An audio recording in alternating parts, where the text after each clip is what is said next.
Right now, the typical Florida home is worth about $377,000. But there is a county in this same state where the typical home is worth barely half of that, around $180,000. Same state, same sunshine, less than half the price. When most people see a number like that, their first reaction is not excitement, it is suspicion. There has to be a catch. The roof must be gone. The neighborhood must be frightening. It has to be some kind of scam. So here is what we are going to do. I am going to walk you through 12 Florida towns where the home prices are so low, you will assume something is wrong with the listing. And then I am going to tell you the honest truth about each one, what you actually get for the money, and the real catch, because there usually is one. But here is the part that matters most. The real reason these homes are this cheap is not fraud, and it is not decay. It is something much simpler, and once you understand it, you may find yourself opening a search tab before this video is even over. Across Florida right now, roughly 3/4 of homes are selling for less than their list price, and inventory has piled up to levels buyers have not seen in years. The leverage has quietly shifted.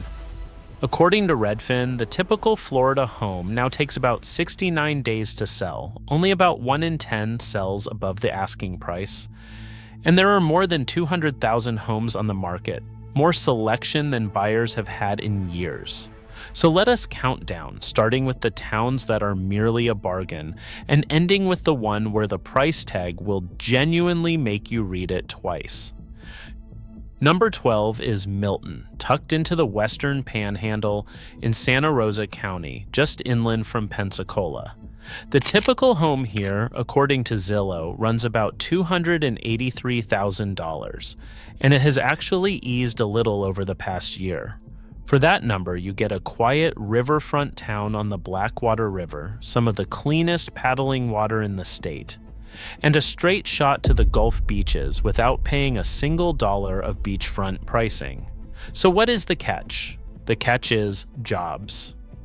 Milton leans heavily on nearby Pensacola and the military bases for employment, so this is a town that rewards retirees, remote workers, and military families far more than someone who needs a thriving local job market. Not a scam, just a town that asks you to bring your income with you.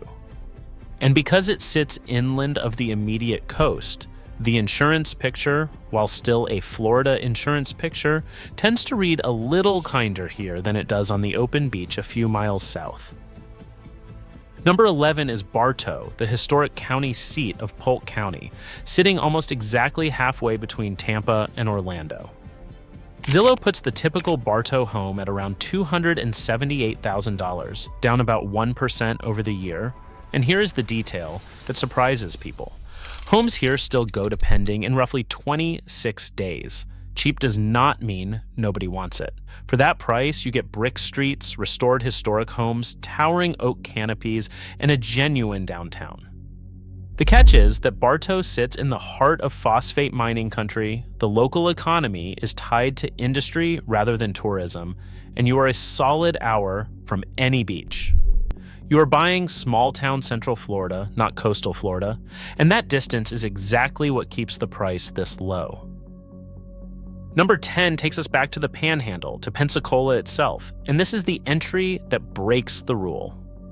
Because Pensacola is a real coastal city with some of the most beautiful white sand beaches in the entire country, and yet the typical home still lands comfortably under $300,000, well below the statewide figure. You get history, a walkable downtown, a Navy town's deep sense of community, and genuine Gulf access. So where is the catch? Insurance and storms. This is still the Hurricane Coast, and the Panhandle has been hit hard before. So your insurance quote here will be a serious line item. Run that number before you fall in love. But a beach city for under $300,000 in the Florida of 2026 is not a trick. It is simply overlooked. Redfin shows homes here sitting around 100 days before they sell, which in plain terms means the buyer holds the leverage right now, not the seller. The sugar white sand of Pensacola Beach is right there, the same water people pay double for 200 miles south. Number 9 is Ocala, the horse capital of the world, set in the rolling green hills of north-central Florida.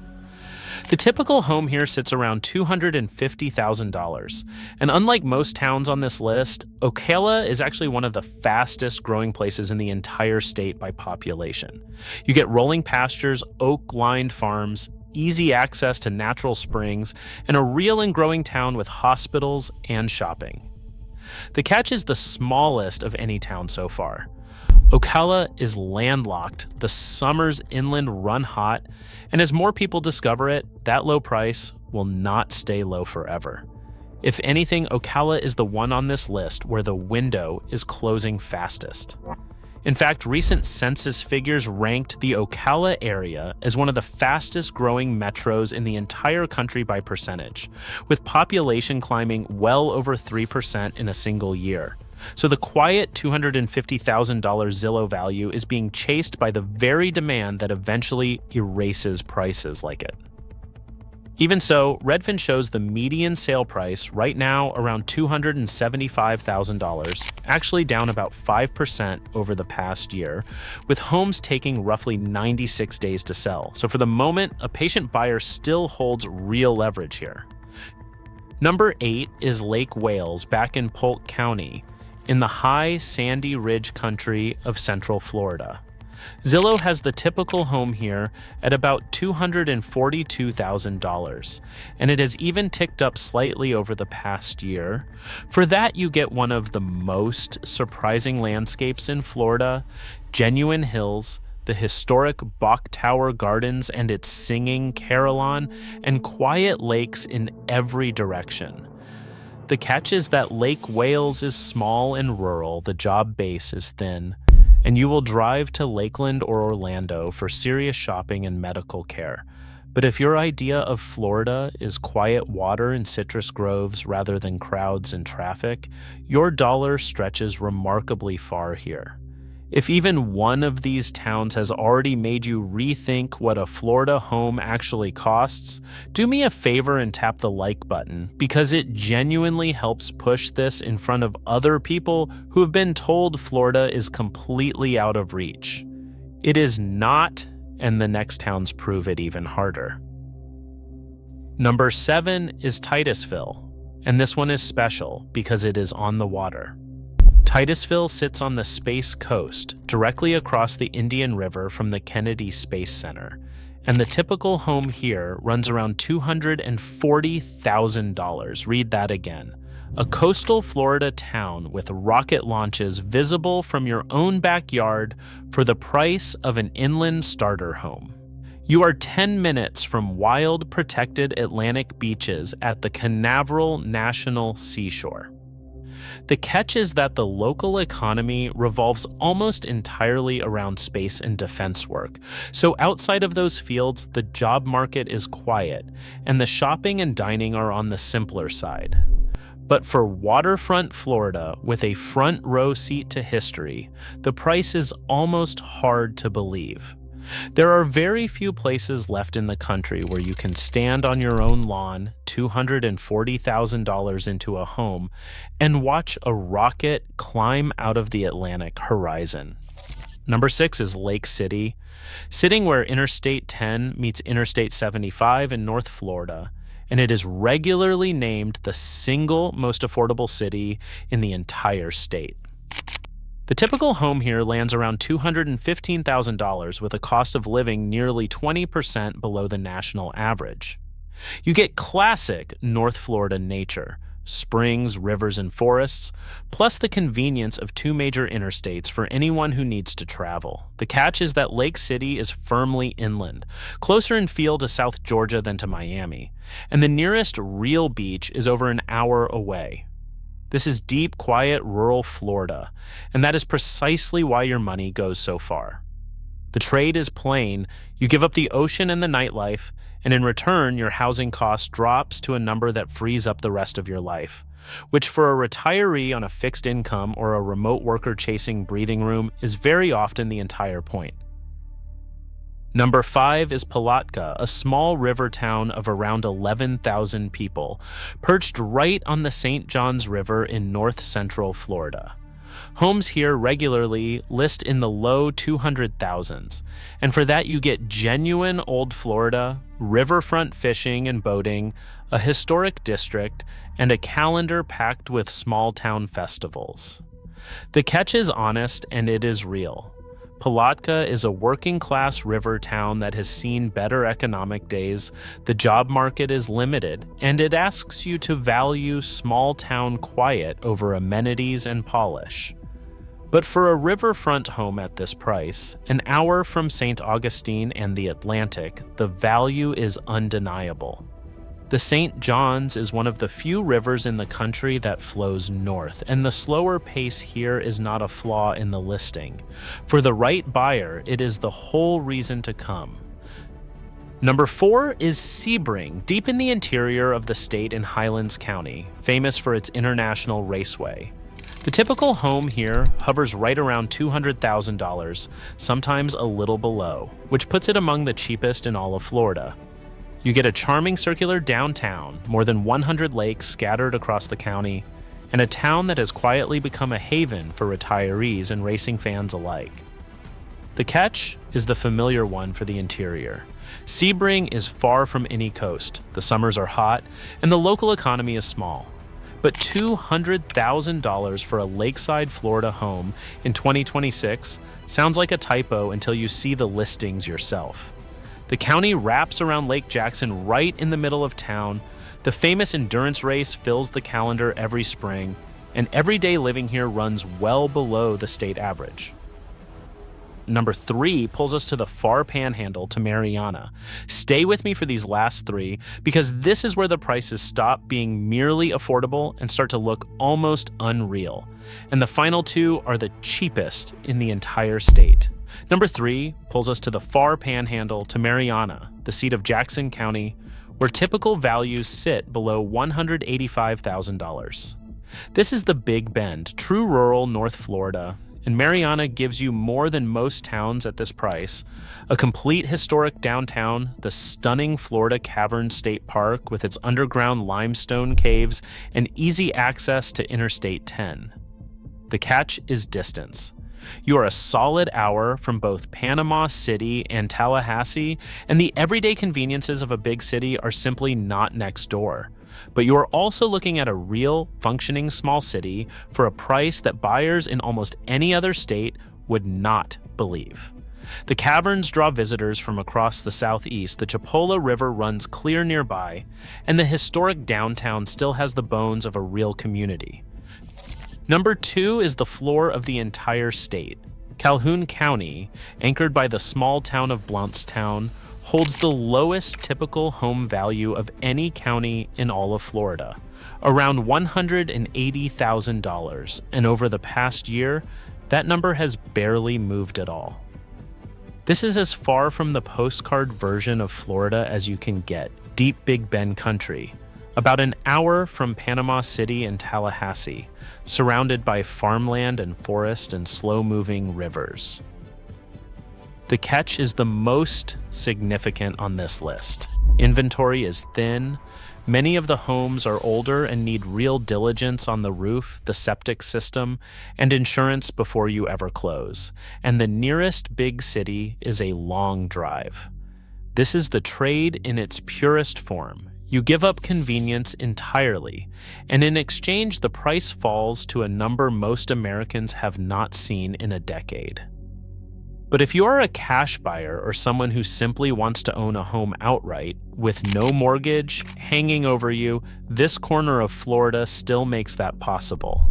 But hold on, because before I give you number 1, there is something worth doing if your own town or your dream town keeps coming up in these videos. I keep a single resource where all of this lives in one place. 40 Florida towns broken down plainly, 20 that are genuinely worth buying into right now, including several of the affordable gems on this very list. and 20 worth staying well away from, each with the specific reason attached. If you want to see exactly where a town falls before you ever call an agent, the link is waiting for you in the description. But stay right here, because number 1 is the cheapest of them all, and it comes with the single best story on this entire list. Number 1 is Quincy, just 30 minutes northwest of the state capital in Tallahassee, in Gadsden County. The typical home here sits around $170,000, lower than anything else we have named. And here is the story that makes Quincy unforgettable. The typical house in this town did not even cross the $100,000 mark until the year 2020. For a place this close to a state capital, that is almost unheard of. What makes it stranger is the town itself. Quincy is famous for an extraordinary collection of grand historic homes and mansions, the legacy of a generation of residents who, decades ago, invested early in a small local soda company called Coca-Cola and quietly grew wealthy.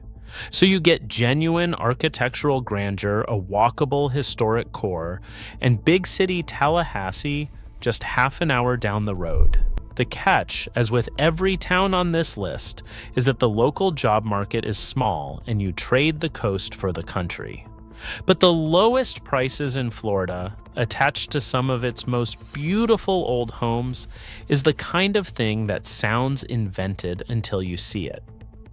Drive its older streets and you will pass columned mansions that would command well over $1 million in almost any major city, sitting quietly in a town where the typical home costs less than a fifth of that. So there they are, 12 towns and 12 prices that, on the surface, look impossible in a state this famous and this in demand. And by now, you are probably waiting for the other shoe to drop. So here is the real reason, the honest one, the answer the title promised you. It is not a scam, it is geography, and the statewide numbers back it up. According to Redfin, Florida's median price is actually up slightly over the past year, and the share of listings cutting their price has eased over the last 12 months. The state as a whole is steady. These low prices are not a sign of something breaking, only a sign of where you are standing on the map. Every single one of these towns is cheap for the same underlying reason.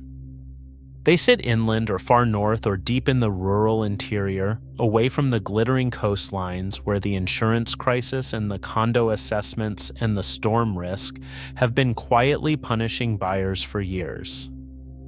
The exact forces that have made Miami and Naples and the southwest coast unaffordable are the forces these towns are largely standing outside of. Less hurricane exposure often means lower insurance. Less tourism means less speculation. Less national attention means prices that still reflect what local families actually earn, instead of what an out-of-state investor is willing to gamble. The catch in every case is real. You are usually trading beaches, big city jobs, brand new construction, and convenience for that low number. But the low number itself is completely, verifiably real. These are not traps. They are simply the parts of Florida that the boom forgot, and for the right buyer, that is not a warning. It is an open door. And there is a quiet irony in it. The same insurance crisis and storm risk forcing prices down on the expensive coasts is exactly what protects the affordability of these inland towns. The map of Florida's most painful problems and the map of its best remaining bargains are very nearly the same map, read from the opposite direction. Now, I genuinely want to hear from you, because the comments on these videos are always the best part. Which of these 12 towns surprised you the most, and which one would you actually move to if you could pack up tomorrow? And if you know a cheap Florida town that deserves to be on a list like this, drop it below so the rest of us can go look it up tonight. If this video changed how you think about what is possible in Florida, do me one favor and hit the like button and subscribe. Because these prices shift every single month, and I would rather you hear about the next overlooked town from me than read about it after everyone else has already found it. Because that is exactly what is coming next. There is a small group of these affordable towns where the prices are still this low today, but the conditions are quietly changing. The new roads, the new buyers, the early signs that the secret is getting out. When those towns turn, they will not turn slowly. So stay with this channel and we will name the cheap Florida towns that are about to stop being cheap before the rest of the country figures it out.